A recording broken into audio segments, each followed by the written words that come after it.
Sportchilar markazida 7 jang boshlandi. Qizil burchakda Kamron Ne'matov kutilyapti. Chap qo'l zarbasi Ne'matovdan yaxshi zarba yo'lladi. Ne'matovning bosimi tizzada yana bosimni davom ettiryapti. Chap qo'l zarbasini o'tkazib yubordik. High kick.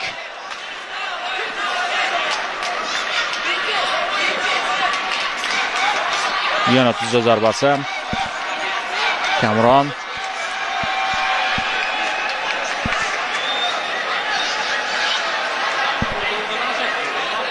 Darxan Ko'pbay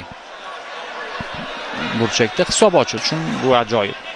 Davom etamiz. Kamron Ne'matovda yana shunday zarbalar, kuchli zarbalar yo'llanyapti undan. Qisqa masofada yana bir zarba. 14 soniya. To'xtaydi, yana to'xtaydi. Bo'ldi. Murabbiy jang qilishni xohlamadi. Qozog'istonlik sportchining murabbiyi jangni to'xtatdi. Birinchi raundning o'zidayoq g'alabani naqd qilyapti Kamron Ne'matov va final yo'llanmasini qo'lga kiritmoqda. O'zbekiston 5-0. Mana shunday katta farq bilan uning g'alabasi qayd etilayotgan edi.